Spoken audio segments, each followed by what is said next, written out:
어느 날 예수님께서 유대를 떠나 갈릴리로 향하던 때였습니다. 예수님께서는 당시 모두가 부정하다고 일컫는 그 사마리아를 거쳐서 갈릴리로 가시고자 했어요. 그리고 그 사마리아에는 한 여인이 있었습니다. 이 여인은 이전에 남편 5명이 있었고 지금은 남편도 아니지만 함께 사는 남자가 또 있었습니다. 외로움에 허덕이며 결핍 속에 사무치는 한 여인, 사랑으로 또 사람으로 채우고 싶지만 오히려 받은 것은 상처이기 때문에 이제는 낮 12시 타오르는 더위 속에서 아무도 없을 때 물을 뜨러 갔던 한 여인. 세상 어떤 것도 그녀의 영혼을 채우지 못했었어요. 그러나 예수님께서 그 사마리아 여인에게 찾아가시고 만나시고 말씀하십니다. 우리 요한복음 4장 13절에서 14절의 말씀입니다. 같이 한 목소리로 읽어볼까요? 시작. 예수께서 대답하셨습니다. 이 물을 마시는 사람마다 다시 목마를 것이다. 그러나 내가 주는 물을 마시는 사람은 영원히 목마르지 않을 것이다. 내가 주는 물은 그 사람 안에서 계속 솟아올라 영생에 이르게 하는 샘물이 될 것이다. 아멘. 영생에 이르게 하는 샘물, 예수님이 전해주시는 이 샘물, 복음이죠. 영원히 목마르지 않는 그 길이 우리 가운데 펼쳐진 겁니다. 5 남편도 그 어떤 누구도 채울 수 없었던 그 목마름이 오직 예수님으로 인해서 채워집니다. 우리의 결핍, 그리고 목마름, 외로움, 공허함, 허무함, 우리의 모든 이 부족함은 예수님으로 인해서 채워질 줄로 믿습니다. 풍성하게, 풍족하게 채워지게 되는 거예요. 사마리아 여인은 예수님을 믿고 변화됐습니다. 어떤 누구도 채울 수 없었던 그 결핍을 예수님께서 채워주실 때 사마리아 여인은 변화됐어요. 그래서 요한복음 4장을 쭉 보시면요, 이 사마리아 여인은 마을을 돌아다니면서 예수님을 전합니다. 예수님을 증거해요. 예수님을 경험한 사람은 전하게 되는 것이죠. 사마리아 여인이 예수님을 전했기에 마을 사람들은 들을 수 있었고, 들은 그들은 믿었고, 믿은 그들은 예수님을 불렀고, 주의 이름을 불렀기에 구원에 이릅니다. 오늘 우리가 함께 드리는 이 예배 가운데 삶의 깊은 목마름이 해결되는 예수님과의 만남이 있기를 주님의 이름으로 축복합니다. 절대 사람으로 채울 수가 없어요. 우리가 힘들 때 사람의 위로를 구해도 잠시 잠깐 위로를 받을 수 있어도 그 깊은 목마름은 절대 해결되지 않습니다. 그러나 예수님을 만날 때 바뀌는 거예요. 저와 여러분이 오늘도 이 복음을 만나기를 소망합니다. 우리 함께 가슴에 손을 얹고 고백하면 알갈까요? 함께 고백하겠습니다. 복음은 기쁜 소식입니다. 기쁜 소식은 예수님입니다. 예수님은 나를 보내십니다. 모든 곳에서 모든 곳으로. 기도하겠습니다. 사랑하는 하나님 아버지, 성령의 조명하심으로 말씀을 보고 깨닫게 하여 주옵소서. 그리고 깨달은 말씀을 붙들고 삶에서 말씀으로 살아갈 수 있도록 성령님 우리를 인도하여 주옵소서. 예수님의 이름으로 기도드립니다. 아멘. 1875년경 이스탄불에 소재한 수도원에서 하나의 오래된 문서가 발견됩니다. 양피지에 쓰여있던 이 문서는 약 1세기 말에, 그러니까 예수님이 승천하시고 70년 뒤쯤에 쓰여진 문서였어요. 거의 2000년의 역사를 가진 문서가 발견이 된 것이죠. 초대교회에서 읽었던 문서입니다. 이 문서의 이름은 디다케예요. 디다케. 그리고 이 문서의 소제목은 이렇습니다. 12 사도들의 가르침. 100년경에 쓰였던 12 사도들의 가르침. 초대교회에서는 성도분들을 어떻게 가르쳤는지 궁금하지 않으세요? 2000년경에 예수님의 흔적이 아직도 남아있고 예수님의 삶에 대해서 그래도 살아 기억하는 사람들이 있을 그 시기에 12 사도들의 가르침이 남아있었다면 어떤 가르침이 있었을까? 오늘 우리 함께 먼저 디다케의 첫 문장을 함께 보도록 하겠습니다. 함께 읽어볼까요? 시작. 두 가지의 길이 있는데 생명과 사망의 길이며 이 두 가지 길 간에는 엄청난 차이가 있다. 12사도들의 가르침 디다케에서 이렇게 얘기하는 거예요. 두 가지 길이 있다. 우리에게는 두 가지의 갈림길이 있습니다. 하나님을 따르는 생명의 길과 죄를 따르는 죽음의 길이에요. 그 백년경의 가르침이 지금의 우리의 가르침과 전혀 다르지 않죠. 우리에게는 오직 두 가지의 길밖에는 없습니다. 생명의 길과 죽음의 길이에요. 구원의 길과 심판의 길, 축복의 길과 저주의 길. 우리가 계속 보고 있는 이 로마서의 말씀도 바로 이 두 가지의 길을 전하고 있는 거거든요. 하나님의 주권에 대한 순종의 길과 불순종의 길. 초대교회 때도 그랬고 지금도 그렇고 사실 구약의 때도 똑같습니다. 인간에게 놓여진 길은 두 가지 길밖에 없는 거예요. 모세가 가나안 땅을 앞에 두고 이스라엘 백성들에게 선포했던 신명기의 말씀을 보면 하나님의 뜻을 우리가 더 가깝게 느낄 수가 있습니다. 우리 신명기 11장 26에서 28절 제가 읽겠습니다. 보라, 내가 오늘 너희 앞에 축복과 저주를 두었다. 두 가지 길이죠. 내가 오늘 너희에게 주는 너희 하나님 여호와의 명령에 너희가 순종하면 복을 받을 것이요, 너희가 너희 하나님의 명령에 불순종하고 오늘 내가 너희에게 명령하는 길에서 떠나 너희가 알지 못했던 다른 신들을 섬긴다면 저주를 받을 것이다. 두 가지의 길. 하나님께 순종하면 복을 받고 불순종하면 저주를 받을 것이다. 축복과 저주, 구원과 심판, 생명과 죽음, 순종과 불순종, 신앙과 불신앙. 우리는 바로 이 두 가지 갈림길 앞에 섭니다. 순종할 것인가? 불순종할 것인가? 그로 인한 축복을 받을 것인가? 저주를 받을 것인가? 그런데 한 가지 이런 생각이 드는 거예요. 하나님께서는 저주하시려고 저주의 길을 말씀해 주시는 걸까? 여러분은 어떻게 생각하세요? 하나님이 우리 인간을 심판하고 싶고 저주하고 싶고 죽이고 싶어서 막 이런 무서운 길들을 알려주시는 걸까요? 단순하죠. 선하신 하나님이 그럴 리가 없다라는 대답이 우리의 내면에 본능처럼 나오게 되는 겁니다. 그렇다면 왜 하나님께서는 이 불순종에 따른 저주의 길을 알려주시는 걸까요? 이 길로 오지 않기를 바라는 하나님의 채찍과도 같습니다. 우리 함께 디모데전서 2장 4절의 말씀을 읽어보도록 하겠습니다. 시작. 하나님은 모든 사람이 구원을 받으며 진리를 아는 데에 이르기를 원하시느니라. 하나님은 모든 사람이 구원을 받기를 원하세요. 모든 사람이 구원을 받는 것이 하나님의 뜻입니다. 우리가 계속 로마서의 말씀을 보면서 이스라엘 백성이 이스라엘하고 다 이스라엘은 아니다, 이스라엘이 마치 탈락된 사람처럼 유기된 존재처럼 듣기도 하지만 로마서의 말씀을 계속 보다 보면은 그 이스라엘 백성을 버리기 위해서 그 말씀을 주는 게 아니잖아요. 돌아오기를 바라서 이스라엘 백성들을 채찍질하듯이 따끔한 말들을 하고 있는 거잖아요. 구원과 심판은 양쪽 모두 실제이기는 하지만 하나님께서는 모든 사람이 구원을 받으며 진리를 아는 데에 이르기를 원하세요. 모든 사람들이 구원을 받기를 원하시기 때문에 하나님께서 우리에게 말씀하시는 이 축복과 저주의 두 가지 길은 모두 구원으로 초대하는 하나님의 당근과 채찍입니다. 이전에 나눴던 것처럼 로마서 9장부터 11장까지는 이스라엘을 향한 사도 바울의 외침이었죠. 너무도 사랑하는 자신의 동족 이스라엘의 구원을 바라면서도 따끔하게 이스라엘의 그 불신앙 상태를 지적해요. 채찍과 같죠.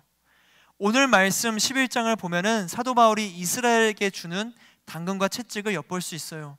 그리고 오늘 좀 우리가 길게 많이 읽었는데 후반절에는 이방인들에게도 당근과 채찍을 주는 사도 바울의 마음을 우리가 엿볼 수 있습니다. 기대되시죠? 과연 유대인과 이방인들에게 어떤 당근과 채찍을 하나님이 주셨나? 우리 함께 이스라엘에게 주는 이 당근부터 함께 살펴볼까요? 우리 함께 본문 1절의 말씀 같이 읽겠습니다. 시작. 그러면 내가 묻겠습니다. 하나님께서 자기 백성을 버리셨습니까? 결코 그럴 수 없습니다.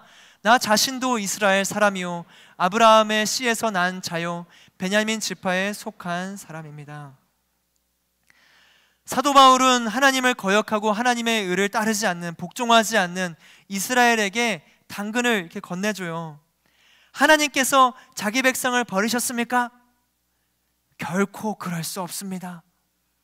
하나님이 여러분을 버린 게 아니에요 라고 선포하고 있는 거죠. 이스라엘이 하나님을 버렸다고 하지만 하나님은 너네를 버리지 않으셨어.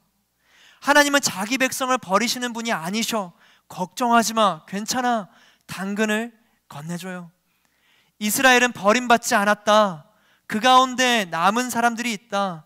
남은 자가 있다. 이것을 바울은 두 가지 예시를 통해서 말씀합니다. 첫 번째가 바울 자기 자신의 이야기예요. 방금 읽었던 것처럼 1절에 사도 바울이 이야기하죠. 나 자신도 이스라엘 사람이요 아브라함의 씨에서 난 자요 베냐민 지파에 속한 사람입니다. 자신도 똑같은 이스라엘 사람인데 바리새인으로서 예수님을 배척하던 사람이었는데 하나님께서 버리시지 않았기 때문에 나조차도 구원받았다. 나도 이스라엘 사람이다. 얘기하는 거죠. 그리고 두 번째로 엘리야의 이야기를 전합니다. 2절과 3절의 말씀입니다. 제가 읽겠습니다. 하나님께서는 미리 아신 자기 백성을 버리지 않으셨습니다. 여러분은 성경이 엘리야에 관해 말한 것을 알지 못합니까? 그가 이스라엘을 고발해 하나님께 호소하기를 주여 그들이 주의 예언자들을 죽이고 주의 제단을 부수었습니다. 오직 저만 남았는데 그들이 제 목숨도 찾고 있습니다 라고 했습니다. 엘리야는 아합 왕의 그 시절에 홀로 그 아합 왕과 싸우거든요. 그런데 어떻게 얼마나 심각하게 싸우냐면 바알 선지자 450명과 아세라 선지자 400명 850대 1로 싸우는 거예요. 우리가 가끔 뭐 너 싸움 잘하냐, 17대 1 너 내가 붙어봤다 막 이런 얘기 장난식으로 하잖아요. 이 명함을 내밀 수도 없는 거예요. 엘리야가 나타나면 난 850대 1로 그때 한 적이 있는데 내가 850대 1로 싸운 썰 푼다 하면은 뭐 어느 누가 명함을 내밀 수 있겠어요? 850대 1. 그런데 엘리야는 이걸 또 이겨요. 거짓 우상들의 제단을 부숴버립니다. 패배한 아합 왕은 엘리야를 죽이려 들고 엘리야는 무서워서 도망쳐요. 그리고 동굴 속으로 숨게 됩니다. 그곳에서 엘리야가 말해요. 저는 만군의 하나님 여호와를 매우 열심으로 섬겼습니다. 그러나 이제 저만 혼자 남았습니다. 저들이 제 목숨까지 빼앗으려 합니다. 850대 1로 싸웠는데 남은 건 죽음의 위험뿐이었던 거예요. 그래서 나 혼자밖에 없다. 너무 외로운 거죠. 너무 처절한 사투였던 거죠. 그런데 하나님께서는 오늘 4절의 말씀처럼 엘리야에게 말씀하시는 거예요. 내가 나 자신을 위해 바알에게 무릎 꿇지 않는 7,000명을 남겨두었다. 하나님께서는 홀로 남은 엘리야를 버리시지 않으셨을 뿐만 아니라 7,000명의 동역자들을 또한 예비해 두셨어요. 하나님께서는 이스라엘 민족을 버리지 않으셨습니다. 남은 자들이 있었던 거예요. 하나님께서 자기 백성들을 버리셨습니까? 결코 그럴 수 없습니다. 언제나 하나님의 길을, 그 순종의 길을 따르는 사람들이 있는 거예요. 사랑하는 우리 하늘 공동체 여러분, 하나님께서는 절대로 결코 여러분을 버리시지 않습니다. 등을 돌려서 외면하고 이스라엘 백성처럼 자신의 의를 외치며 살아가고 있다고 해도 다시 돌아오면요, 우리의 자리는 그대로 있어요. 하나님께서는 어떠한 차별도 소외도 없습니다. 특별히 그 새 텀이 시작되면서 새로운 결단으로 교회에 오신 우리 발걸음을 다시 교회로 옮기신 또 분들이 계신 걸로 이게 몇몇 들었어요. 이게 사실 굉장히 큰 결단과 용기를 필요로 했을 텐데 너무 잘하셨습니다. 너무 잘하셨어요. 이 새로운 만남, 이 어색함을 생각하면서 너무 부담스러웠을 텐데 너무 잘 오셨습니다. 우리 다시 이렇게 새로운 결단으로 공동체에 오신 분들이 어디에 어떻게 앉아있는지 모르겠지만 그분들을 축복하고 격려하는 마음으로 박수 한번 보낼까요? 너무 잘하셨습니다. 하나님은 여러분을 절대 버리지 않으세요. 지금 이 자리에 느끼시는 것처럼 다시 돌아왔을 때 여러분의 자리가 그대로 있죠. 그 앉은 자리 그대로 있죠. 우리 두란노을 그대로 있죠. 여러분이 어떠한 길을 살아왔던, 어떠한 과거, 어떠한 아픔, 어떠한 마음으로 왔던 하나님은 여러분을 절대 결단코 버리지 않으십니다. 하나님의 사랑은 끊을 수 없는 사랑이기 때문에 그래요. 결코 하나님은 여러분을 버리지 않으십니다. 그 믿음, 그것이 복음인 거예요. 나를 버리지 않으시는 하나님, 나를 버리시지 않은 하나님. 우리가 이렇게 공동체로 있다는 것 자체가 하나님의 축복이죠. 우리 하늘 공동체에 바알에게 무릎 꿇지 않는 동역자들이 이렇게 함께 있다는 생각이 들어요. 저와 여러분은 혼자 있는 게 아니죠. 공동체로 함께 하고 있습니다. 엘리야가 850명의 거짓 선지자들을 이겼다면, 그리고 승리했다면, 우리 지금 모인 이 약 300명의 하늘 공동체, 우리 식구들이 이기지 못할 세상이 어디에 있겠어요? 예수님은 승리자가 되시고 예수님께서는 여러분을 세상 가운데 파송하십니다. 여러분 한 사람 한 사람은 거짓 선지자 850명을 이길 수 있는 힘이 있는 사람들이에요. 무릎 꿇지 마십시오. 여러분들 힘을 내세요. 하나님의 이름을 의지하고 오직 예수 그리스도의 이름으로 세상 가운데 담대하게 살아가세요. 그리스도의 힘을 숨기지 마세요. 하나님께서 버리지 않으세요. 여러분을 혹여나 엘리야처럼 목숨의 위협을 받아서 내가 매우 열심으로 주를 섬겼는데 나는 왜 이렇게 혼자입니까? 차라리 나를 죽여주세요. 이런 마음이 들었을 때 기도하세요. 그러면 바알에게 무릎 꿇지 않는 7,000명의 사람들을 남겨둔 것처럼 여러분에게 동역자들을 허락해 주실 거예요. 그리고 공동체에 찾아와서 순모임 가운데 그런 어려움을 얘기할 때 서로가 서로를 통해서 도전이 되고 위로가 되고 힘이 될 줄로 믿습니다. 그게 하나님이 세우신 공동체의 힘이에요. 사도 바울은 이방인의 사도로서 13절 이후로는 이방 사람들에게 격려의 말씀을 전합니다. 이제는 이방인들에게 전하는 당근인 것이죠. 우리 13절과 17절의 말씀을 따로 한번 읽어보도록 하겠습니다. 시작. 이제 내가 이방 사람인 여러분에게 말합니다. 내가 이방 사람의 사도인 만큼 나는 내 직분을 영광스럽게 여깁니다. 그런데 가지들 가운데 몇 개가 부러졌는데 돌 올리브 나무인 그대가 그들 가운데 접붙임을 받아 참 올리브 나무 뿌리 자양분을 함께 나눠받는 사람이 됐으니. 사도 바울은 이방 사람의 사도가 됐다는 것이 영광스럽다고 이야기하면서 그 이방인들의 정체성을 지금 전하는 거거든요. 이 돌 올리브 나무는 참 올리브 나무의 반대 정도로 생각하시면 돼요. 참 올리브 나무인 이스라엘의 가지들 가운데 몇 개가 부러진 거죠.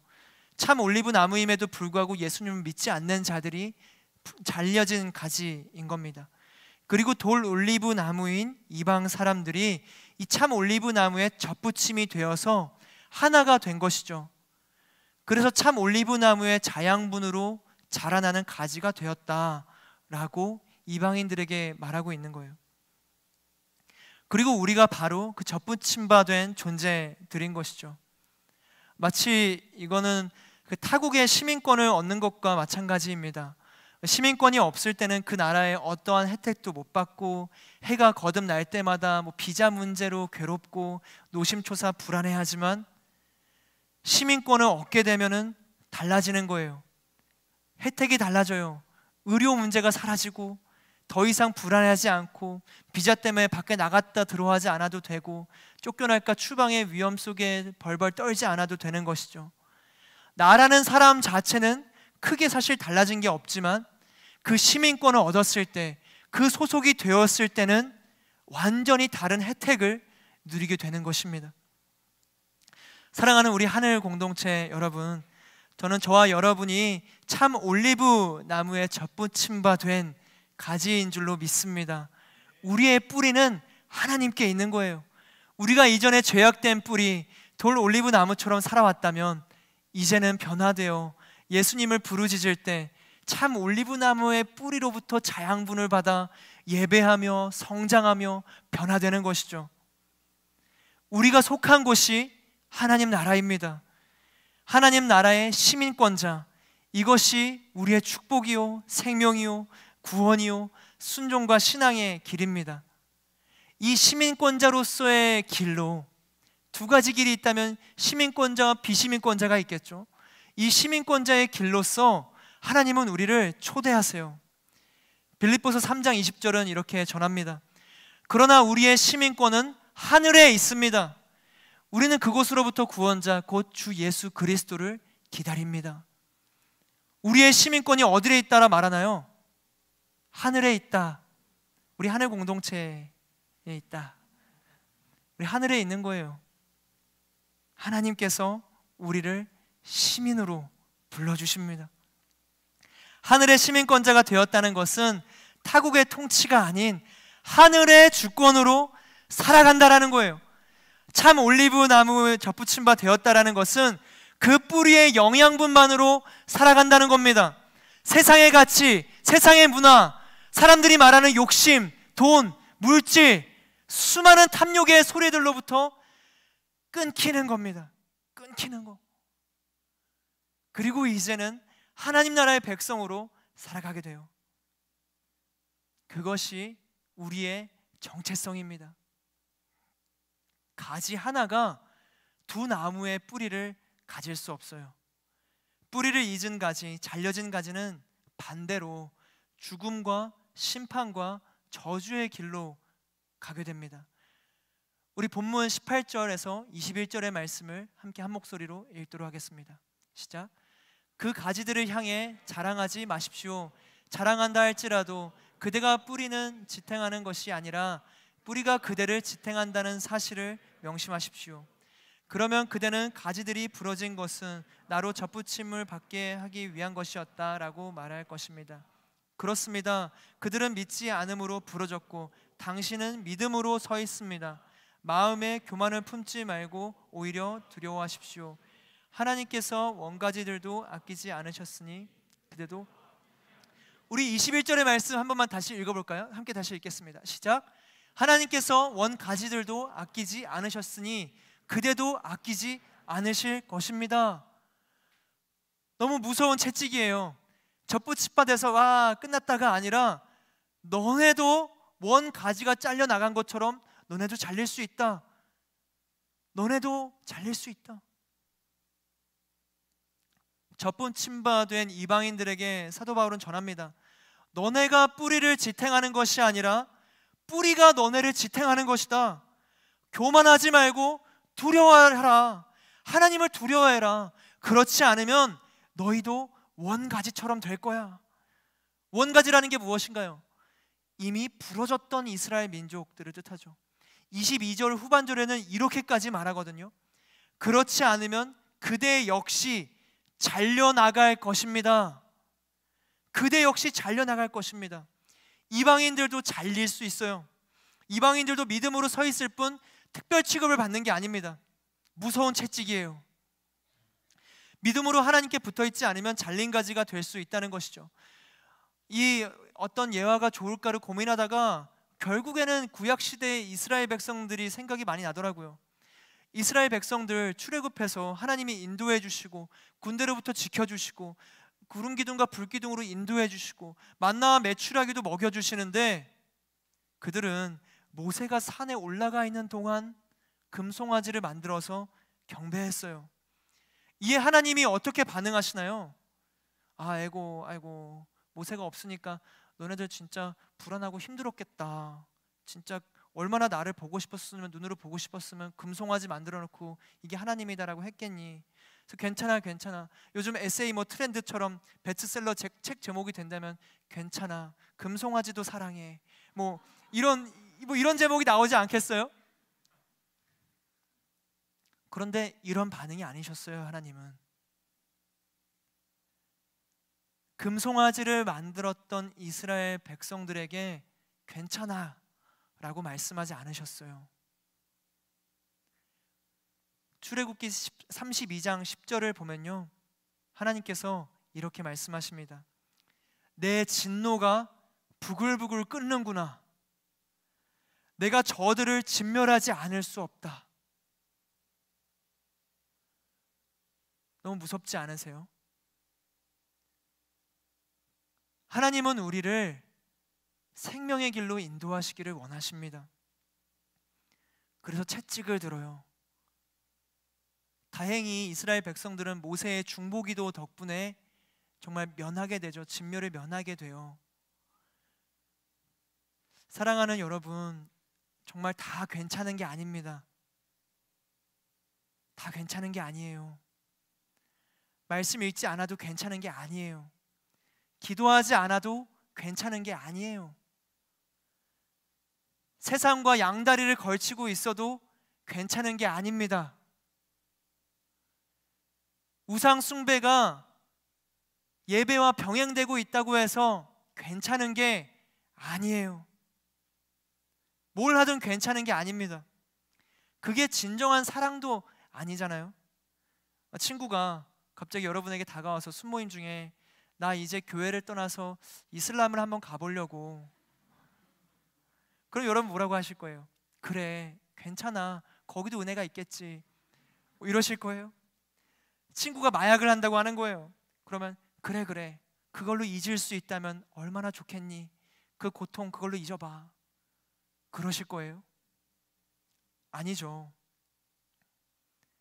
가지도, 젖붙임받은 가지도 잘려나갈 수 있습니다. 사도 바울은 이방인들을 채찍질해요. 이방인들도 믿음이 사라지고 교만함이 영혼을 지배한다면 너도 끊길 거야. 하나님을 두려워해. 너는 진흙임을 기억하고 하나님의 주권이 모든 권위 위에 있음을 기억해. 이방인들을 향해 채찍을 드는 거예요. 이것은 너가 그렇게 될 거야 라고 저주하는 게 아니라 제발 그 길에서 돌아와. 잘릴 수 있으니까 지금이라도 두려워함으로 예수 그리스도를 믿어. 교만하면서 돌이켜. 이야기하는 것이죠. 그리고 바울은 이방인들 뿐만 아니라 유대인들에게도 채찍을 이야기합니다. 우리 7절부터 10절까지의 말씀을 같이 한 목소리로 읽도록 하겠습니다. 시작. 그러면 무엇입니까? 이스라엘은 자기들이 찾던 것을 얻지 못했습니다. 오직 택하심을 받은 사람이 얻었고 나머지 사람들은 완악해졌습니다. 기록되기를 하나님께서 오늘날까지 그들에게 혼미한 심령과 보지 못하는 눈과 듣지 못하는 귀를 주셨다라고 한 것과 같습니다. 또 다윗도 말하기를 그들의 밥상이 그들에게 덫과 올가미와 거치는 것과 보응이 되게 하시고 그들의 눈이 어두워져 볼 수 없게 하시고 그들의 등이 영원히 굳게 하소서라고 했습니다. 아멘. 엘리야 시대처럼 남아있는 자들, 은혜로 택함받은 자가 있지만 그 외에 완악해진 사람들이 있었습니다. 그들은 혼미한 심령과 보지 못하는 눈, 듣지 못하는 귀로 하나님을 등진 사람들이었어요. 이사야를 인용한 이 8절에서 혼미한에 쓰였던 단어는 본래 그 타르데마라는 히브리어입니다. 이 단어는 혼수 상태, 마취 상태를 뜻하는 것입니다. 이미 세상에 취하고 자신에 의해 마취되었던 그들, 분명히 이스라엘에게도 예수님은 나타나셨는데 마취된 영적 상태의 그들은 영적 감수성이 없었던 거죠. 예수님이 오셨는데 반응할 줄 몰랐던 겁니다. 이미 마취되었고 이미 혼수 상태에 빠져버린 것과 같은 상태였던 거예요. 어떠한 자극에도 반응하지 못합니다. 바울은 이어서 다윗의 시편 69편을 인용하면서 하나님께서 차려놓은 밥상이 오히려 이스라엘에게 덫과 올무가 되었다라고 전합니다. 진수성찬이 있는데 그들은 이미 취해버려서 그대로 굶어 죽어가고 있는 거예요.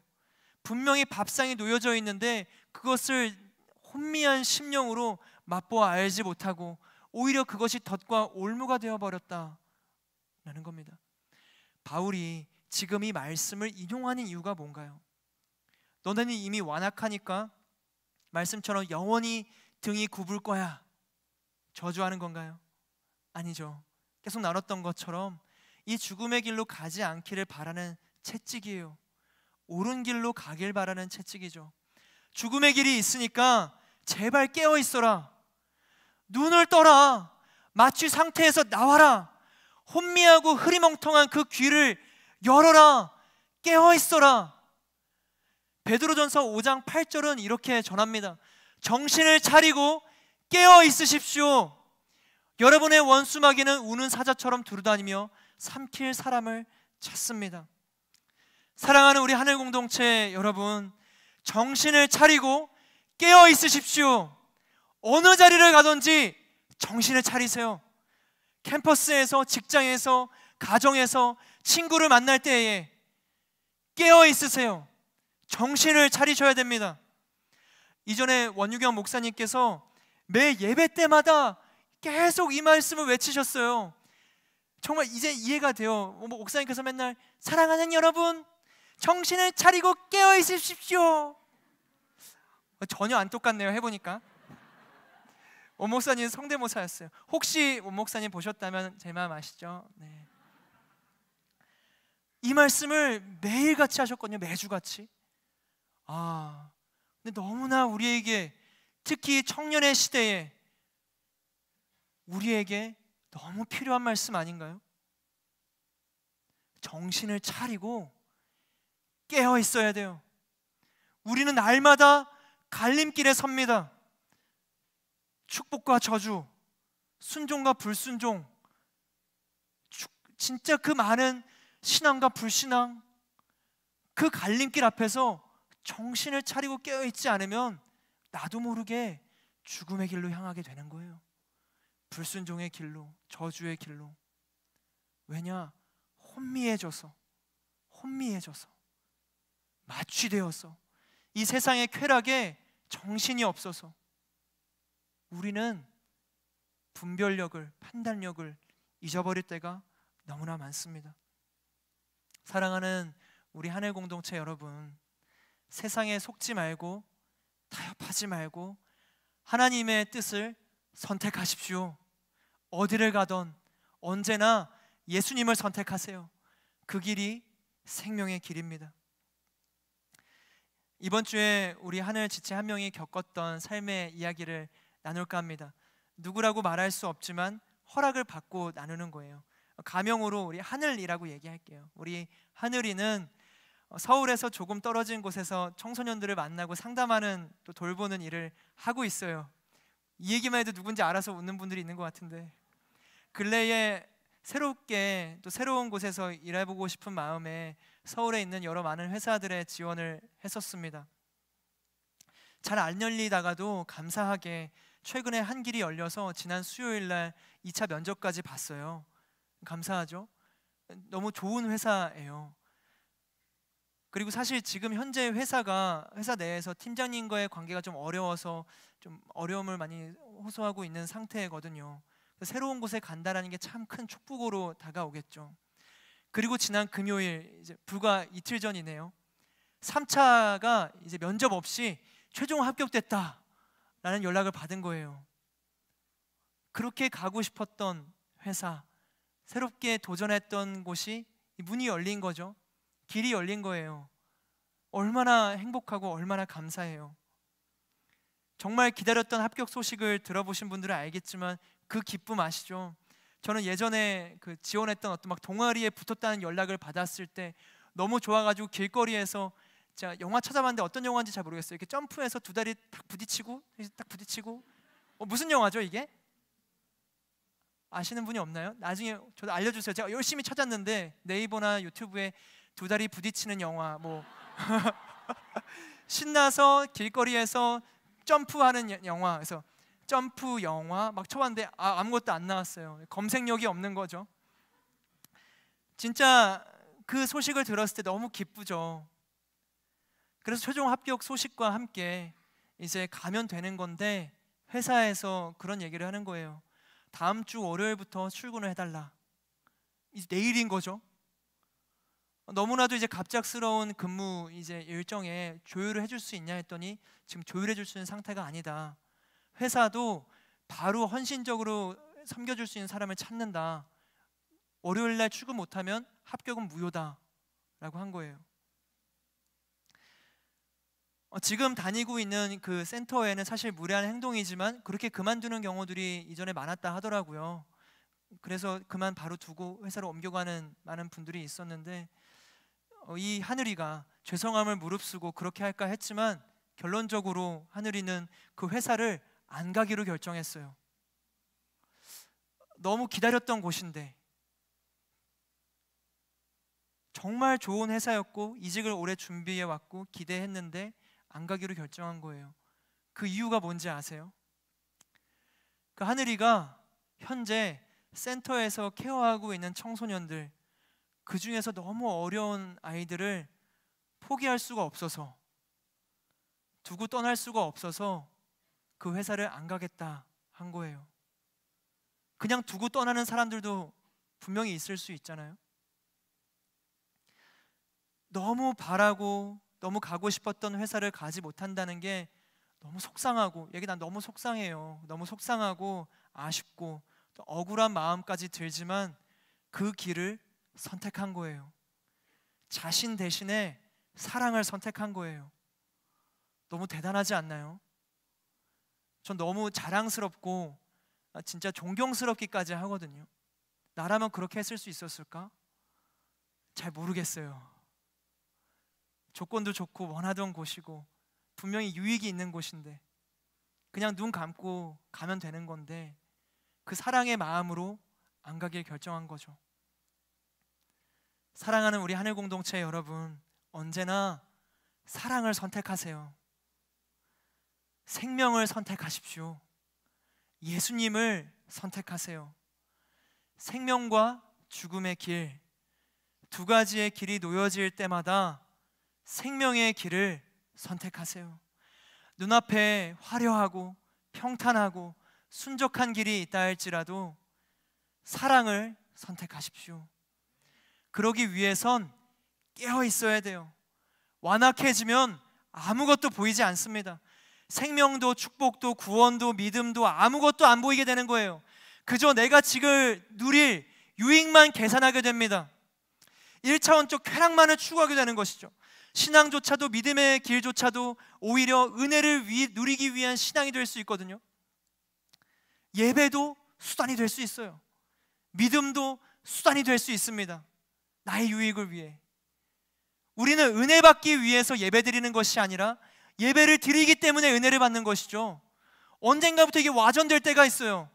내가 은혜 받아야지, 은혜 받으려고 예배 오는 게 우리는 아닙니다. 예배를 드리기 때문에 은혜를 받는 거예요. 하나님은 예배받아야 합당하신 분이세요. 우리의 은혜가 없을지라도 우리는 예배합니다. 내 마음 가운데 평안이 안 찾아오고 하나님의 응답이 없고 침묵 속에 암흑과 같은 시간이 되더라도 우리는 예배하는 것이죠. 왜냐? 은혜가 없어도 나는 예배할 거니까. 은혜가 없어도 하나님 한 분은 찬양받기 합당하신 분이니까 우리는 그 예배의 길로 가는 거예요. 예배의 길로. 사랑하는 여러분, 정신을 차리고 깨어 있으십시오. 날마다 어느 순간에 서 있든지 깨어 있으세요. 우리 함께 마지막으로 22절의 말씀을 읽도록 하겠습니다. 22절의 말씀입니다. 시작. 그러므로 하나님의 인자하심과 준엄하심을 생각해 보십시오. 넘어진 사람들에게는 준엄하심이 있으나 만일 그대가 하나님의 인자하심 안에 머무르면 그분의 인자하심이 그대에게 있을 것입니다. 그렇지 않으면 그대 역시 잘려나갈 것입니다. 아멘.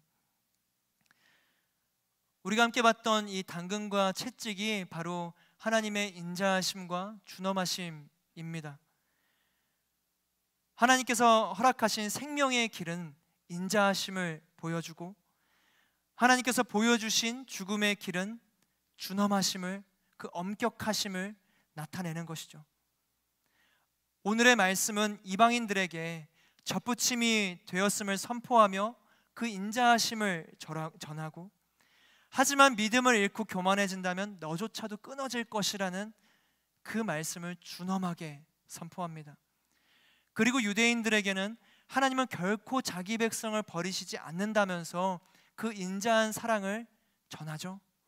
그러나 완악한 마음을 갖는다면, 혼미한 심령으로 살아간다면 잘려나간 가지처럼 생명력을 잃고 죽어갈 거야 라는 말씀을 준엄하게 전하는 것이죠. 우리는 하나님의 인자하심과 준엄하심 앞에서 인자하심에는 감사함으로, 준엄하심에는 두려움으로 나아가게 되는 겁니다. 감사와 두려움으로 우리의 발걸음을 뛸 때 우리의 발걸음의 방향은 생명의 길이 될 줄로 믿습니다. 이어서 23절의 말씀은 이렇게 전합니다. 함께 읽겠습니다. 시작. 또한 그들이 불신앙에 머무르지 않는다면 다시 접붙임을 받을 것입니다. 하나님께서는 그들을 다시 접붙이실 수 있기 때문입니다. 돌 올리브 나무인 이방인이 접붙임 받았는데 이제 다시 참 올리브 나무인 이스라엘이 접붙임을 받아요. 결국 인자하심과 준엄하심으로 전하는 이 당근과 채찍과도 같은 모든 하나님의 말씀은 모든 사람들이 다시 접붙임 받았으면 좋겠다라는 하나님의 간절한 소망을 담고 있어요. 말씀은 얘기했죠. 불신앙에 머물지 않는다면 다시 접붙임을 받을 것입니다. 하나님께서는 그들을 다시 접붙이실 수 있기 때문입니다. 잘려나갔던 이스라엘 백성도 다시 접붙여질 수 있다. 다시 함께 할 수 있다. 모든 사람들이 구원에 이르기를 바라는 하나님의 마음이 너무 느껴지지 않나요? 하나님께서는 이스라엘도 이방인도 어느 누구 할 것 없이 주님에게 딱 붙어있는 가지가 되기를 바라세요. 하나님께 접붙임 바 되는 길은 딱 한 가지죠. 로마서에서 그렇게 이야기하는 예수님을 주님으로 부르는 겁니다. 주를 부르짖는 자마다 누구든지 구원을 받을 것이다. 필요할 때마다 주님을 부르는 게 아니라 매 순간 부르는 거예요. 우리 사랑하는 하늘 공동체 여러분, 우리는 매 순간 갈림길에 서 있어요. 얼마나 깜짝이야. 여러분도 놀랐나요? 하나님께서는 우리에게 두 가지 길을 주세요. 두 가지 길을. 두 가지 길 중에서 어느 쪽으로 걷느냐는 우리의 책임입니다. 구원은 하나님의 은혜이지만 거절은 인간의 책임이에요. 생명의 길과 죽음의 길, 신앙과 불신앙의 길, 구원과 심판의 길, 순종과 불순종의 길, 축복과 저주의 길. 여러분은 어떠한 길로 걸으시겠어요? 다시금 오늘 우리 함께 선택하게 되기를 축복합니다. 한 1분 뒤에 여러분을 부를 거예요. 결단하도록 부를 겁니다. 선택하는 사람들은 일어나는 거예요. 눈을 한번 감아 보시겠어요? 눈을 한번 감고 여러분의 눈앞에 두 갈림길이 있다라고 생각해 보는 거죠. 여러분 앞에 펼쳐진 두 갈림길 보이시나요? 하나님 나라와 세상. 여러분은 지금 어떤 길로 걸어가고 계세요? 그리고 앞으로 어떤 길로 걸어가고 싶으세요? 제가 두 가지 길을 말씀드릴 텐데 마음속으로 선택해 보세요. 잘린 가지가 될 것인가? 아니면 접붙임된 가지가 될 것인가? 무릎 꿇은 완악한 자가 될 것인가? 아니면 바알에게 무릎 꿇지 않는 사람이 될 것인가? 혼미한 심령으로 살아갈 것인가? 아니면 정신을 차리고 깨어 살아갈 것인가? 나의 유익을 택할 것인가? 아니면 사랑을 택할 것인가? 나의 나라의 왕으로 살아갈 것인가? 아니면 하나님 나라의 백성으로 살아갈 것인가? 마지막으로 세상을 섬길 것인가? 아니면 예수님을 섬길 것인가? 생명의 길과 죽음의 길, 어느 길로 가시겠어요? 조명을 낮춰주시겠어요? 이제 여러분을 부르겠습니다. 생명의 길과 죽음의 길, 생명의 길로 가고자 하시는 분들은 하나님 앞에선 단독자의 마음으로 결단하며 일어나세요.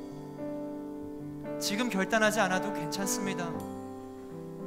하지만 우리가 이 길을 간다 라고 할 때에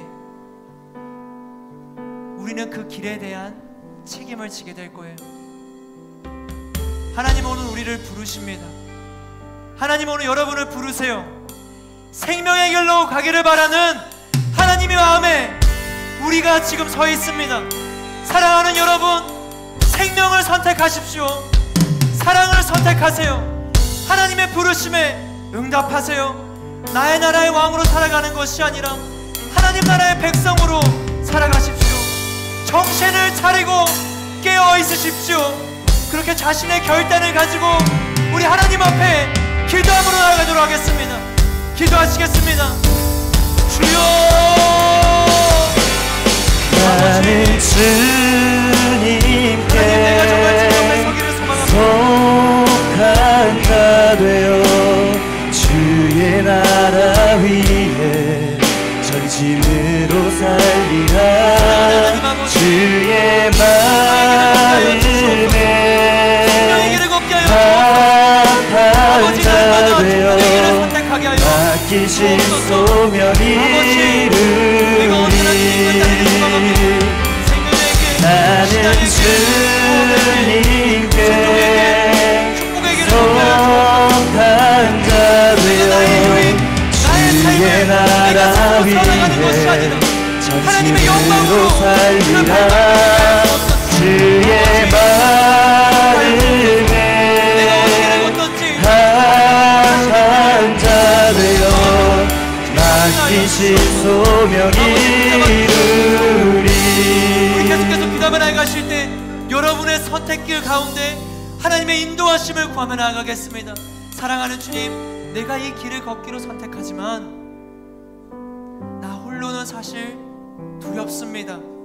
내가 진짜 생명의 길을 걸을 수 있을까? 내가 진짜 순종의 길을 걸을 수 있을까? 부족하고 연약하고 날마다 나의 내면의 죄악 때문에 허덕이는 영혼인데 내가 과연 이 구원의 길을 걸을 수 있을까? 고민되시는 분들이 있나요?